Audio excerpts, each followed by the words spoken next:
Micil saking jroning praja mapan ana ing madyaning aloka kundanging prawadya sawega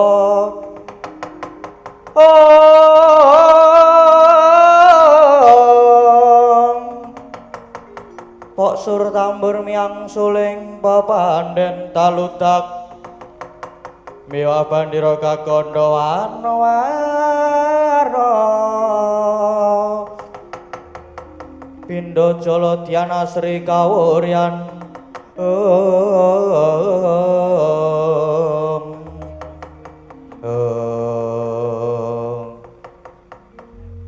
tumenggung Sindhu Bantala ya Sindhu Gumbala apa dene Anggana Sekti inggih kula Rekyana Patih inggih wonten dawuh Gusti Patih tak kira wis padha mireng dhewe apa ingkang dadi dawuhing Sinuwun Prabu Welgedwelbaya Prabu Tongtongsot nggone sedya ngelar jajan nelukake negara kayata Ngamarta Dwarawati Mandura awake dhewe kang kajibah nyangkul pakaryan iki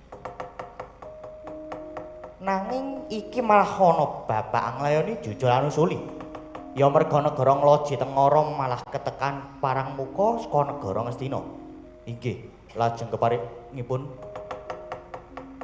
iki ingkang nekani musuh saka negara Ngastina mbok menawa iki pancen ana gandeng-gandeng kelawan nalika semono tumenggung Anggana Sekti nggone nyidra utawa nyolong dampar kencana negara Ngastina mula prayogane sadurunge musuh lumebu ana kraton Ngloji Tengara dipethoke luwih dhisik nanging ingkang praitna merga iki sing mandhegani Prabu Baladéwanata Mandura inggih prayogi mekaten Gusti Patih inggih ngestuaken dawuh Gusti Patih layan wis padha samapta dawuhna kabeh prajurit jalaran wadyabala negara Ngloji Tengara niki werna-werna dumadi saka menungsa kethek buta yoga barang ya kabeh wae supaya padha nyawiji disiagake kanthi sikap gegamaning ayuda. Anggone sedhi inggih wonten dawuh Rekyanapati. Kowe kuwi nadyan tumenggung wujudmu kethek nanging swaramu ki apik. Mara gagi nembang tengara budhaling wadya inggih. Mboten langkung ngeslaken dawuh Gusti Patih. Nyangkat sang Prawara Kuswa Mekara kumewang gegetari swaraning tetek kumura marbakri ing torangga bande beri munyo sauran mangungkum pracena umangkating prang bandera tyasing prajurit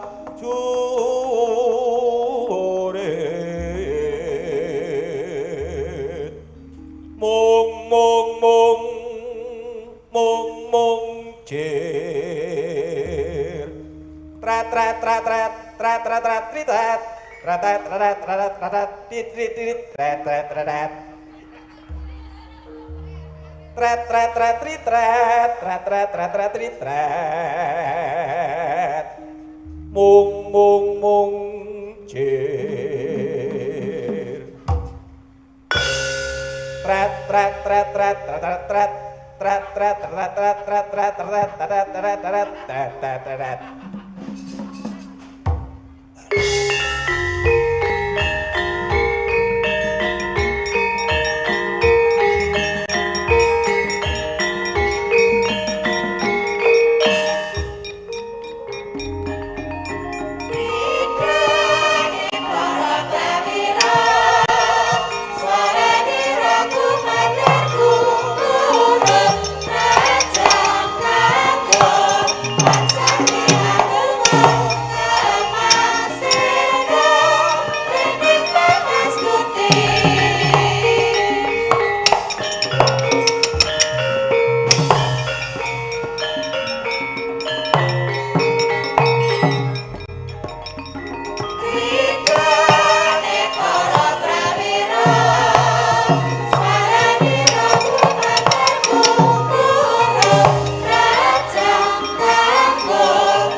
Baladewa Narpati Tuwin Nareswara Kresna kalangkung tresnanira mring Dyabanon Cinawi Yai Karna Paman Harya Sengkuni inggih wonten dawuh Koko Prabu inggih kula ngger Yai Karna bareng awake dhewe wis kelakon mlebu ana ing negara Nglajitengara wah ora ngira jebul ya mung negara cilik nanging lha kok jebul gawe ra nyatane wae kelakon nyidra dampar negara Ngastina iki saka pandugaku mesti ratune lan punggawane ora mung sembarangan mula ingkang padha prayitna inggih Koko Prabu Paman Harya pabarisaning Kurawa supados dikencengi inggih nggih ngestakaken dawuh Yai Karna Siadi pinangka dadi cucuking prajurit enggal tatanen maneh pabarisaning Wadyabala enggal ngangset mlebu negara Nglajitengara dijaluk bali dampar keprabon Ngastina ora gelem ngulungake Nglajitengara dikecah srana perang inggih ngestakaken dawuh Koko Prabu Paman Harya mang dawuhke Kurawa lan Wadyabala supados majenging palagan inggih nger Kurawa ayo enggal padha maju perang inggih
maju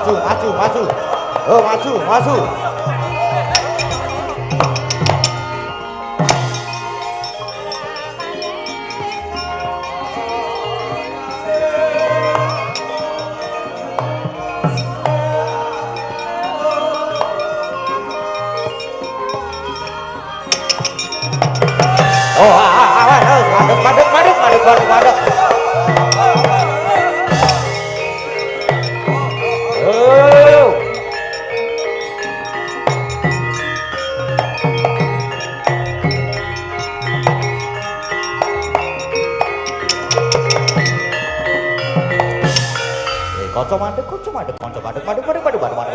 hati-hati lho, Cong, hati-hati lho iki wis ketemu iki. Lho hati-hati. Iki sapa iki kok nyocok gon buriku iki? Iki wis ketemu, wis ngadepi mungsuh. Prajurit wani mlebu negaraku. Apa iki prajurit Ngastina? Yo. Dasar kepara nyata yo. Wong-wongan Nglajitengara gelem balekke dampar apa ora? Ais. Balekke piye? Dampar wis mapan ning negaraku, wis dadi kagungane Sinuwun Prabu Wel Keduel pe. Wah, yen ngono pancen ngejak Sula kanca dikecap perang.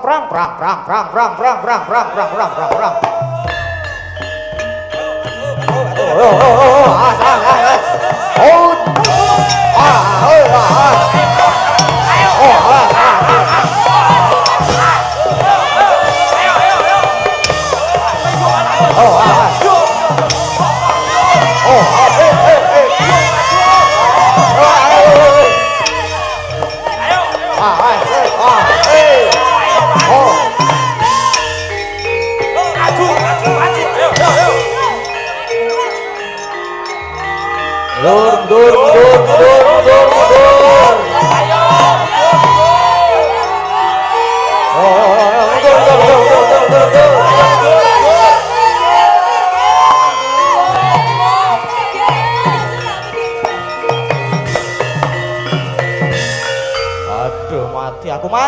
Aduh, mati tenan iki.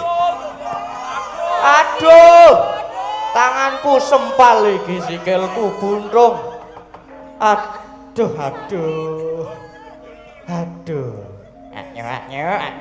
Enak manah nyerangku ndani ngeruang iki. Aduh.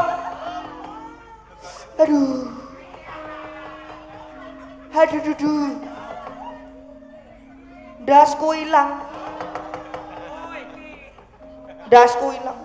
Nek dasmu ilang sing tok ngomong ki apa? Das ngisor, Jeng. Aduh. Das rek maksude iki.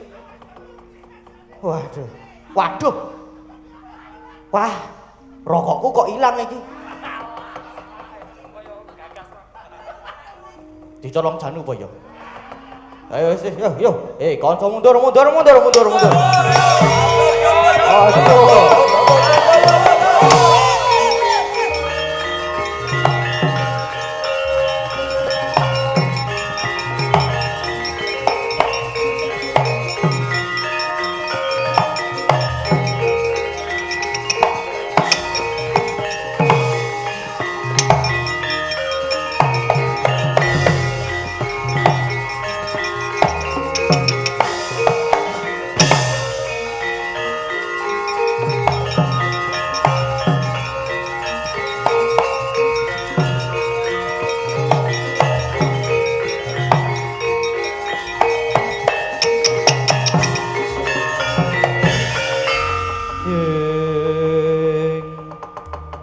Sikropala kang tumengala prang campo samya ngedali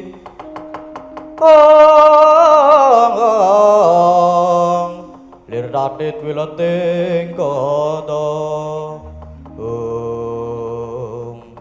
wah bubar maut wadya balaku iki ingkang maju methuke aku wujude kethek nek pancen kowe bisa tata jalma sapa aranmu nadyan kethek aku bisa tata jalma aranku Tumenggung Anggana Sekti lan iki klebu naeka negara Ngloji Tengara wah keparat iki ayo gelem balekke dampar apa ora janji Anggana Sekti sih meger-meger ora bakal kelakon wah ngemping lorok gecah pati wani dening aku bareng ngomoro krubuten Anggana Sekti ora bakal gigrik monyet elek dielek-elek tiban tangan pecah sirahmu Singolena Prateng Lapus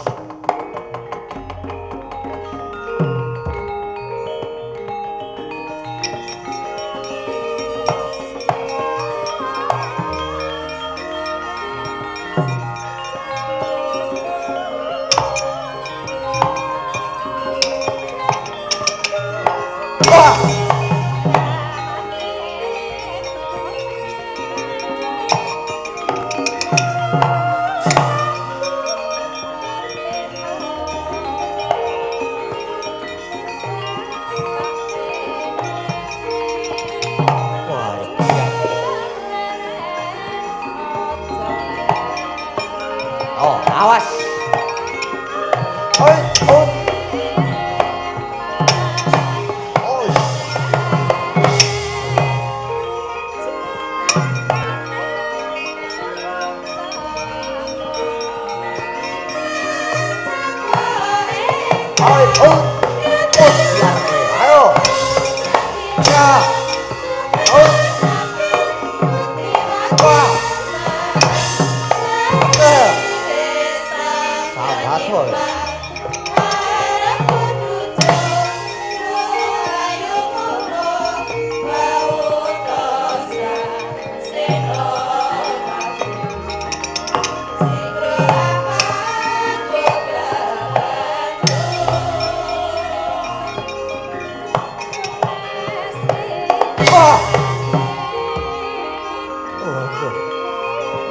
mati aku.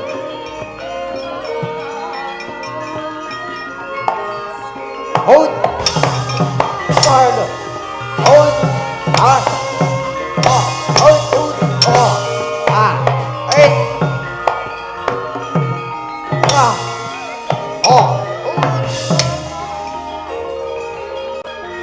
Waduh. Iya kowe.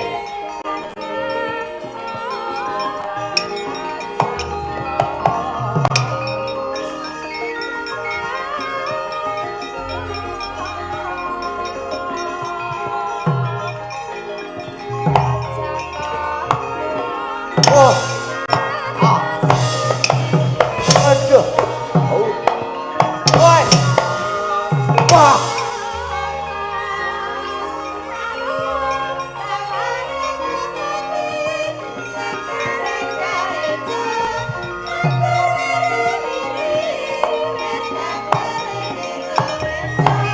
Wah, iya. Oh.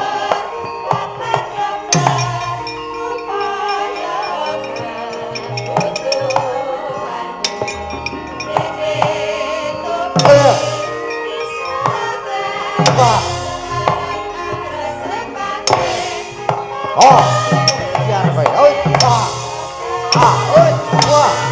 Ah. Ah, waduh. Ut. Ut. Ah.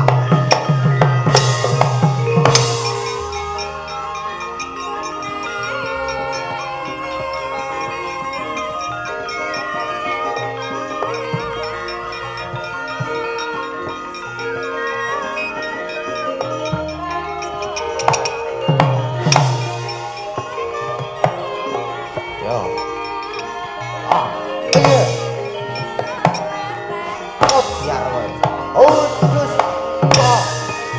Ut. Waduh. Wah.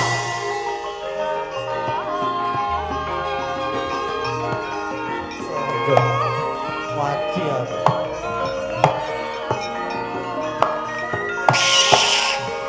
Ah.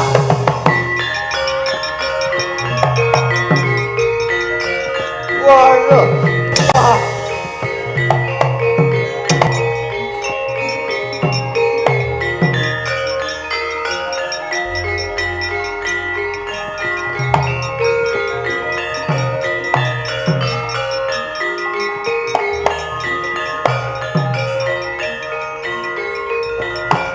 Wah, wujude kewan, munyut, munyut, munyuk elek. Senadyan kowe menungso, neng kowe iki ya turun kewan. Wah, keparat untapke nyawamu. Wah. Hit. Wah. Hit.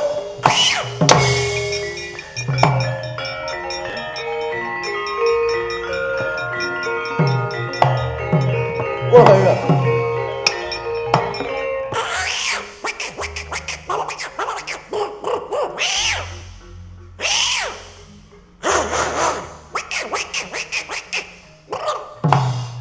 Wah, edian iki.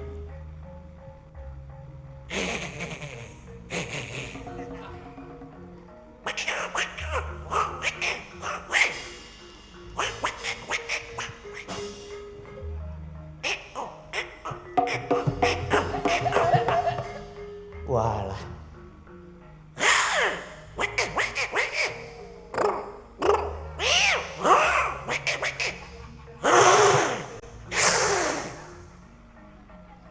Wah. Yo. Nanti kau mau?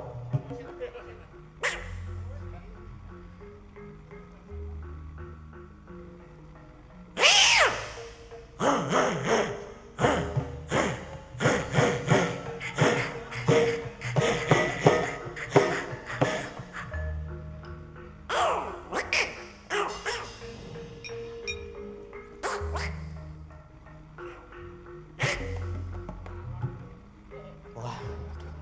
Jan.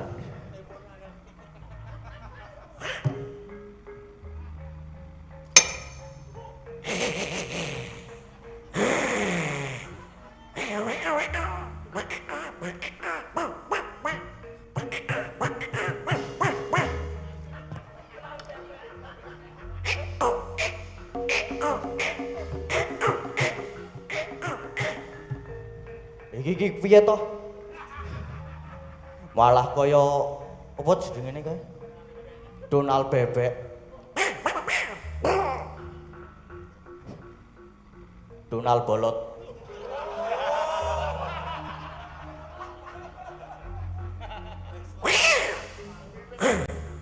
Yo.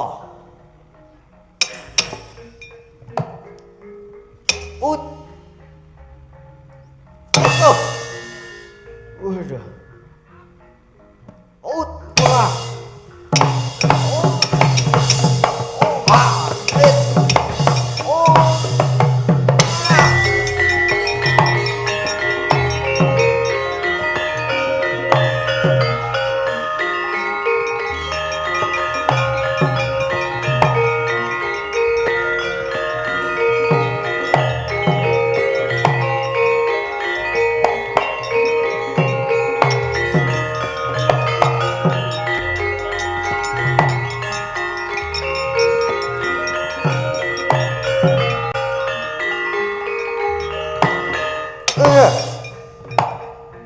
Wah.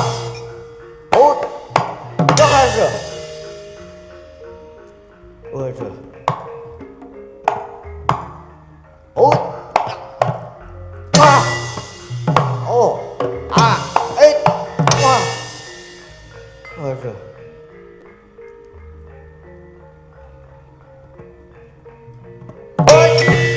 Wah.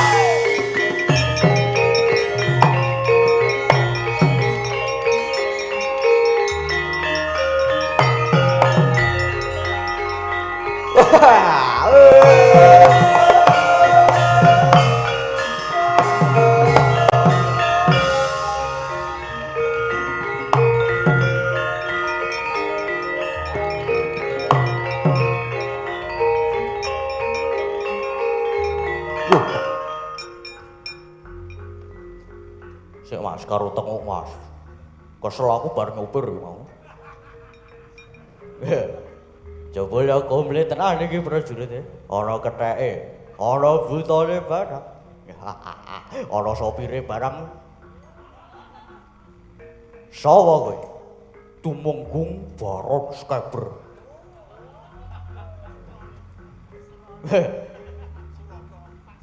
Baron iki. Aduh. Aduh, aku Dursasana. Ayo ndi dampare? Ora gelem balekke. Weh. Ya wis ora gelem balekke. Ngono wae kesuwen. Balekke apa ora? Ora arep tak balekke. Iso tak nyopir. Aku ki nyopir nganggo dampar kok yo. Tah, cukup e padakku. Iki pokoke aku arep ngene iki nganti sing ngenong keju. Ora usah disuwuk men keju. Ora nganggo suwu-suwukan ngono iki. Wah, iki mah ngomongke apa to jane? Ayo, kaya apa aku sing tekane pati. Ayo Mas tak latih dhisik tak ngadeg sik kesel. Waduh. Yo. Suwuk ra iki yo rasa men kesel. Awas. Wih.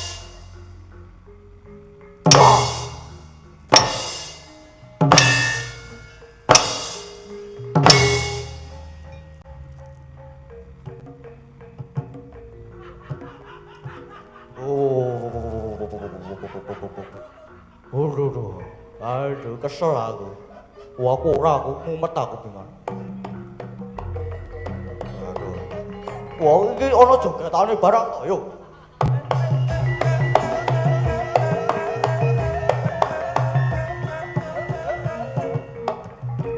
Yo, gak Mas gak kalah wae, Mas gak rampung.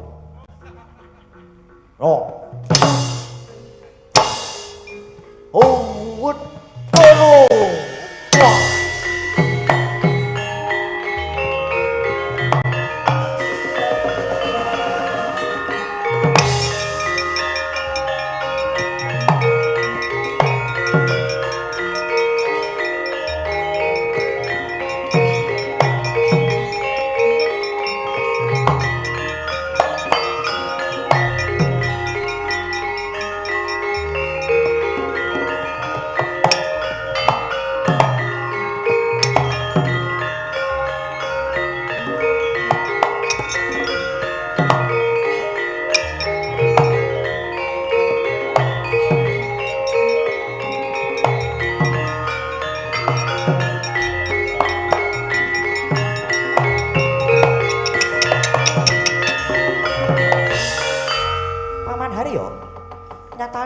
prajurit Nglojitangara mboten saged dipun sangga enteng.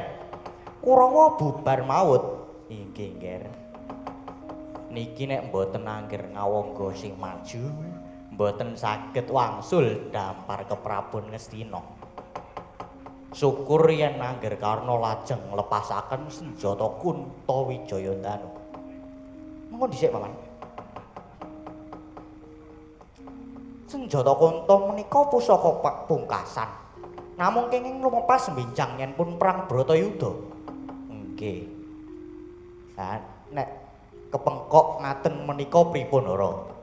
Tur perang Bratayuda ki dereng kantenan kapan? Nek kula ya digunake. Oh nggih, lenggas keca. Kepeksa kula lepasaken senjata Kunta. Prajurit. Prajurit Nglojitangara. Ora gelem balekake dampar, aja takon dosa. Lepasi senjata Kunta dadi apa kowe?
Prabu Karna banjur nglepasake senjata ingkang murup cumlorot kaya mengkono.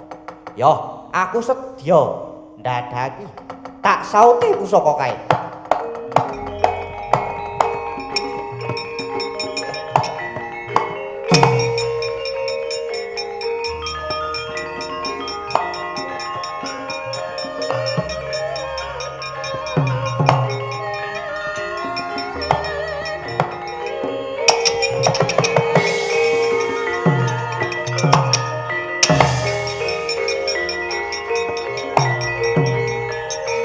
Waduh, mati aku.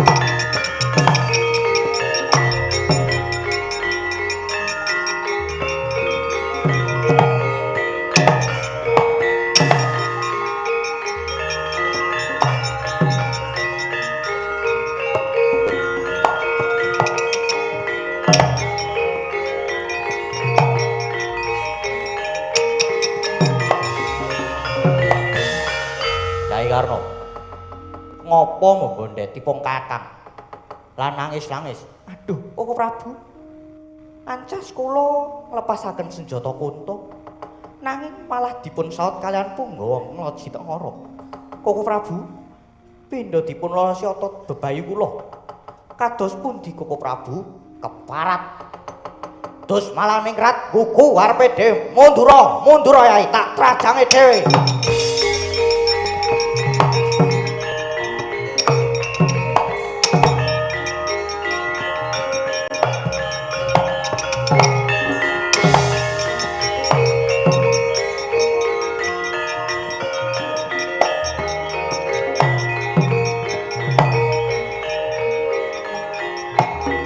Leteking jagat glaglaing bumi panusmane jajalan wah wong Nglojitangara ngongasake kaprayan. Yo, do maju Prabu Baladewayana glandang nenggala kowe.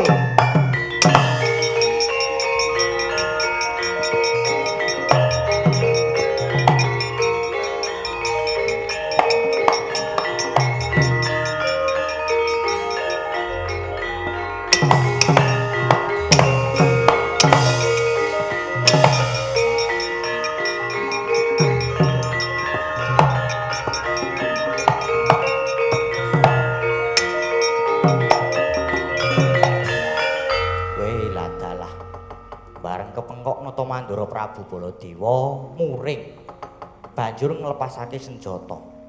Kaya mesti senjata Nenggala ya tak dadangane tak saute pusaka kae.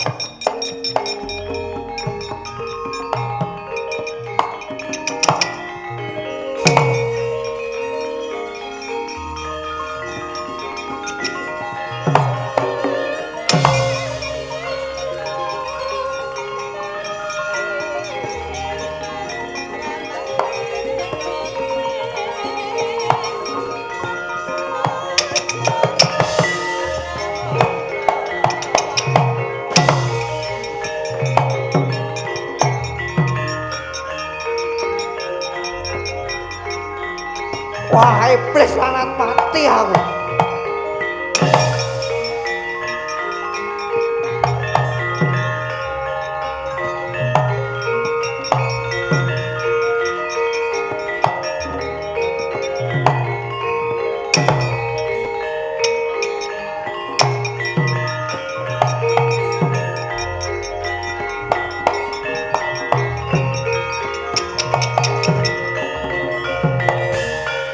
Aduh, Paman. Kedewasaan, Paman. Aduh, dos pundi, Nger? Mboten benten kalian Nyai Karna. Pusaka Nenggala kula lepasake malah saged dipun saut. Aduh, mati aku. Duh, Nger, lajeng kados pundi menika? Nyatane kawon sedaya. Pun to, mending mundur wae nek iki. Tenan. Nggih, pun, Man. Kurawa mong dawuhi supaya mundur. Gendera Bolumbul digulung, kula tak wadul lan pados pengayoman teng Ngamarta.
Leng-lenging driya mangu-mangungkung kanduane warlenena tanpa kanin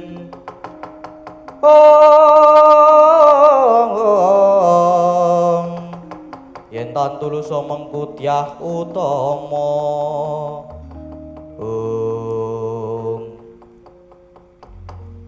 tumanggung sindu gumbala lan anggana sekti kabeh wis padha mundur. Prabu Baladewa Prabu Karna ya keplayu iki nanging pusaka Nenggala lan pusaka Kunta menika sawetara pusaka kuwi dimen mapan ana ing Loji Tengara dhisik lan sing baku ayo awake dhewe mbacutke laku reh ning iki negara Mandura sing dadi ratune wis tak anggap kalah saiki mung kari nelukke nang negara Ngamarta lan Dwarawati lah saiki andum gawe tumenggung Sindu Gumbala goleki Raden Abimanyu dene tumenggung Anggana Sekti melu aku ngluruk negara Ngamarta. Oh inggih. Yen mekaten kula kantun nderek. Inggih. Monggo kula dherekaken rekana kalih.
Sinongwati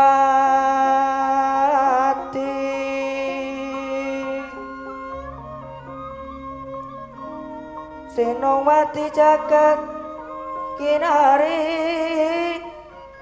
kamu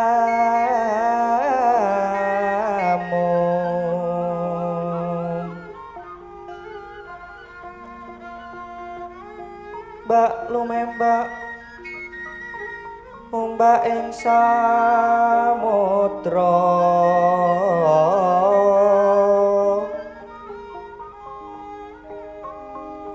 ae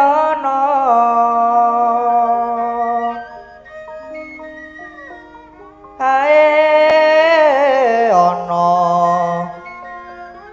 bale lumut ambek kanggeng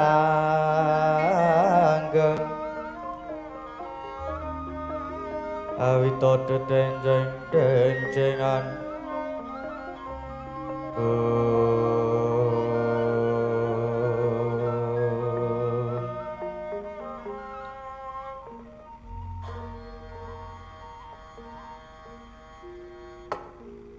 Koko Prabu rawuhipun Koko Prabu mawatu-wantu namung badhe kula suwuni pamrayogi perkawis negari Ngamarta ingkang nembe nampi bebendhunging Jawata. Koko Prabu ngiwang sukma jagat mangadya linuwih. Yayi saestu kula dereng ndungkap kersa paduka Yayi. Mila kula nedya miterah. Koko Prabu sambetipun kalian murjanipun pusaka Kyai Jimat Jamus Kalimasada tuwin icalipun kapitayaning diri para kawula negari ing Ngamarta. Kula rumaos mboten kuwawi ngrenggani negari. Inggih sebab wonten ingkang nyebataken para mantri bupati panjinayakaning praja ingkang sami kontap kautamanipun nanging ing pangraos jebul namung dawah kosok wangsulipun pangucape namung kandhek ing pangucap boten kababar ing pakarti nanging inggih sebab raos milik barang ingkang melok kaslak muluk satemah malak menika Koko Prabu inggih Yai. Nanging wonten kahanan kados ngaten lajeng wonten pundi lenggahipun Dayang Tarah Jawi menika Yai? Wah, jlitheng kakangku. Aja eta-eta bodhoni. Mulane jlitheng kakangku dirawuh iki mung bakal disuwuni pamrayoga lan igu paratikel. Rening jlitheng kakangku iki titising dewa kabagyan tur sago dadi kusire Pandhawa. Mula tak anggep aneh yen ora ngerti marang kahanan negara Ngamarta. Sena, nadyan ora ngeglosi adi nyemonipun Kakang. Nanging pamomong Pandhawa kuwi ana loro pun Kakang lan Kakang Nayantaka. Mula dimen padhang lelakone Kyai Semar uga kudu melu ngundari ruwet. Rentenge kahanan iki. Perkara iki aja mung cukup dienggo ngresula lan aja mung tutuh tinutuh nanging bisane padhang kudu mbudidaya Yai. Leng-lenging driya mangu-mangungkung kanduhan liman lelena tanpa kanin yen tan tulusa mengko dyah utama piak piak piak piak piak.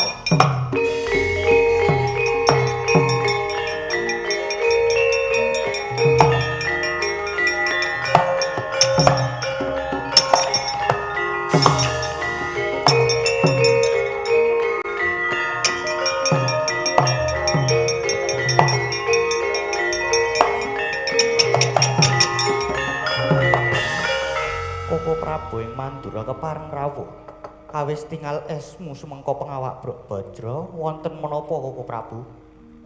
Nggih Koko Prabu dipun tata rumiyin penggalipun. Wah, Baladewa kakangku mlayu-mlayu ana apa? Inggih Yai Prabu. Pramila kula gelak lampah kula badhe ngaturaken menggal lampahan ingkang dumados. Ngaturi uninga bilih sakmenika wonten ratu enggal saking negaring Raja Tengara nami Prabu Wel Geduel Beh ingkang sumedya ngelar jajan. Nyatanipun malah saged nyidra dampar keprabon negari Ngastina. Sareng kula luruk boten nginten jebul para punggawanipun Raja Tengara boten saged dipun sangga enteng. Kurawa saged dipun unduraken kalebet kula lan Yayi Karna ugi mekaten. Malah pusaka nenggala lan senjata Kunta saged dipun rebat. Lan dadosna kawuningan kalenggahan menika negari Ngamarta lan Dwarawati malah badhe dipun blengket ugi. Yai Kresna, ana lakon kaya mengkene iki piye? Weh lah dalah. Werkudara, Arjuna aja meneng wae. Wah, ya.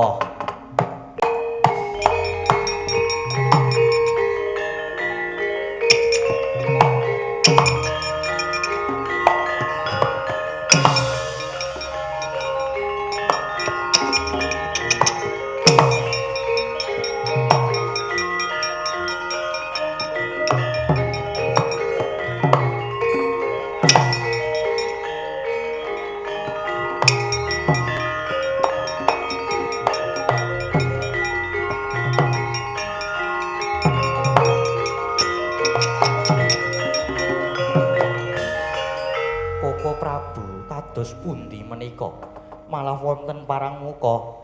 Yai Prabu samenika kula aturi suminggah. Monggo Koko Prabu Madura kemawon sesareng kalian kula medal jawi.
Irikata sang Gatotkaca kinon mapagarga suta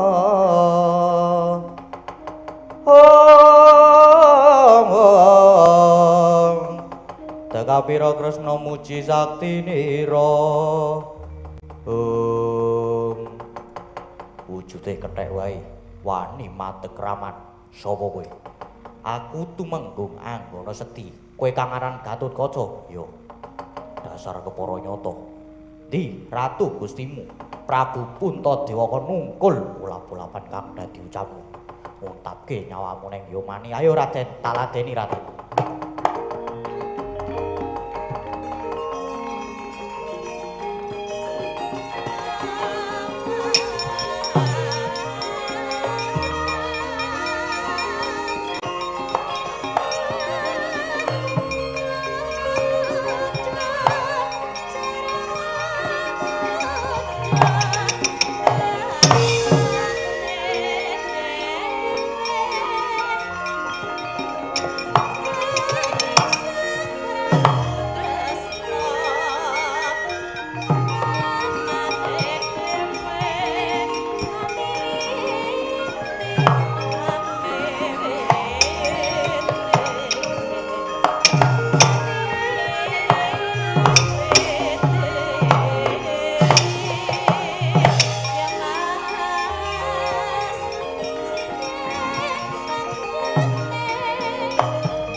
jagat Dewa Bathara pancen wong-wong Pandhawa boboting prang ora bisa disangga enteng.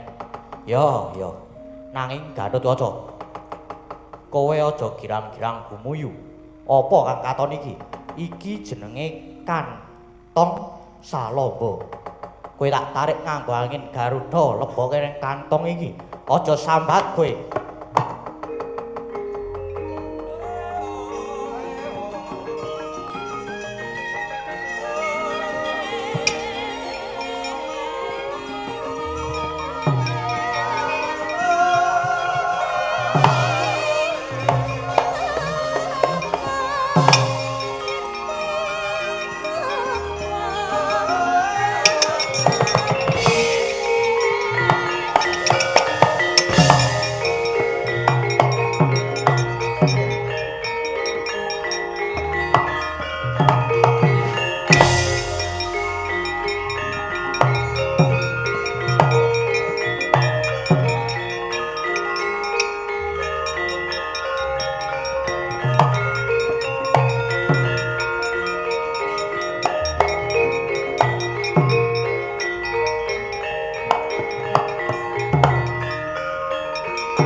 Aku Anggana Sekti.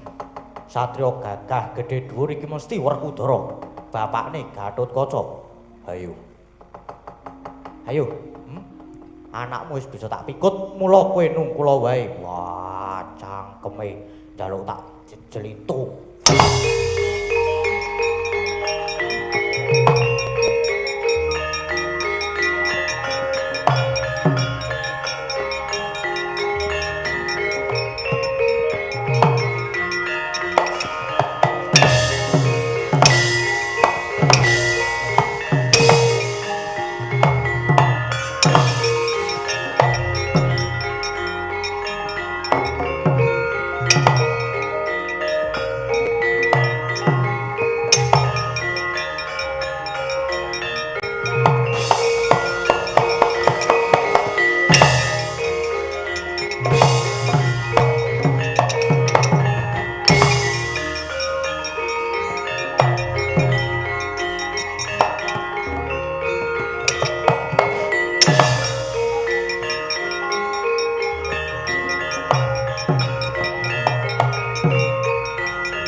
Klemar-klemer iki mesti Raden Janaka. Ya aku Janaka, bocah nom-noman. Kowe sapa wani madeg kraman? Aku pepatih Ngloji Tengara. Patih Daula Sekti, ayo. Kakangmu wae Werkudara wis bisa kapikut, aja meneh mung kowe Janaka keparat maju tak pecah sirahmu.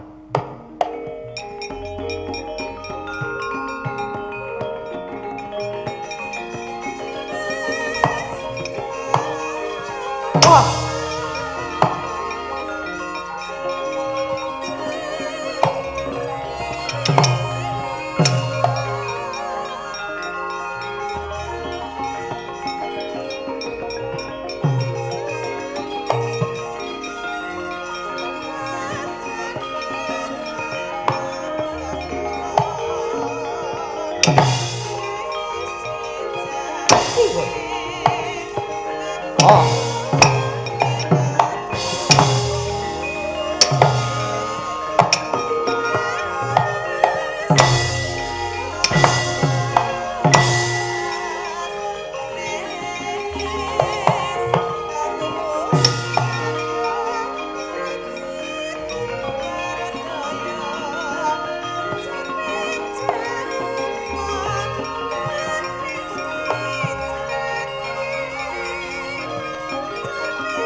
Anggana Sekti.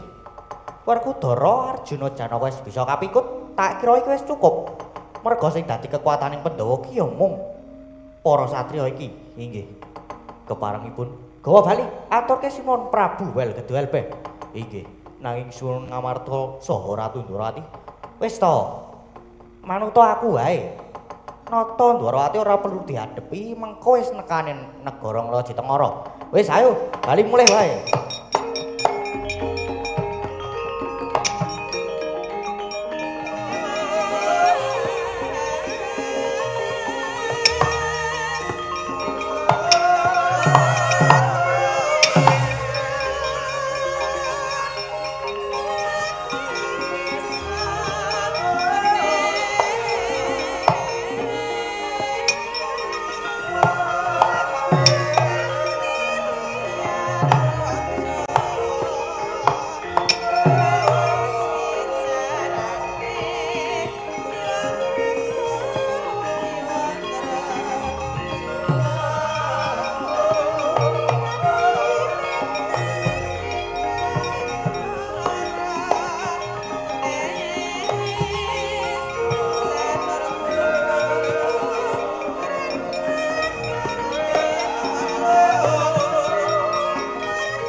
Yai Kresna prajuritin Nglajitengara padha sekti nyatane Werkudara Janaka bisa diblengket.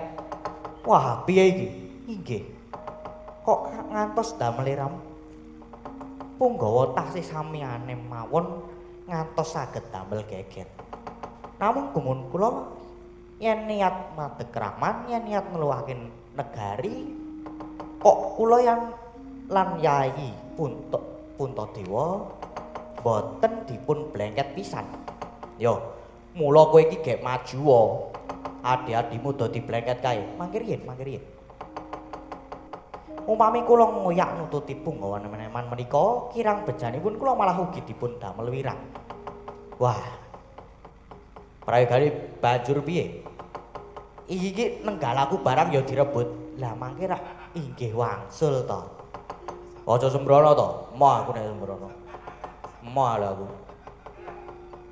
Nek nganti nenggalaku ilang ki lemes ya aku. Jan lemes kae lho. Nek nenggala ilang Mbak Yumirawati banjur piye? Koko Prabu mara Punggawa Nglajitengara sak ratune samenika ibarat geni nembe murup-murupe. Wah, banjur piye? Sampun. Sakmenika ngaten. Sawetawis dipun singkir rumiyin monggo sesarengan kalian kula. Sowan Karangkat Dempel pados rana mrih padang lelampahan menika.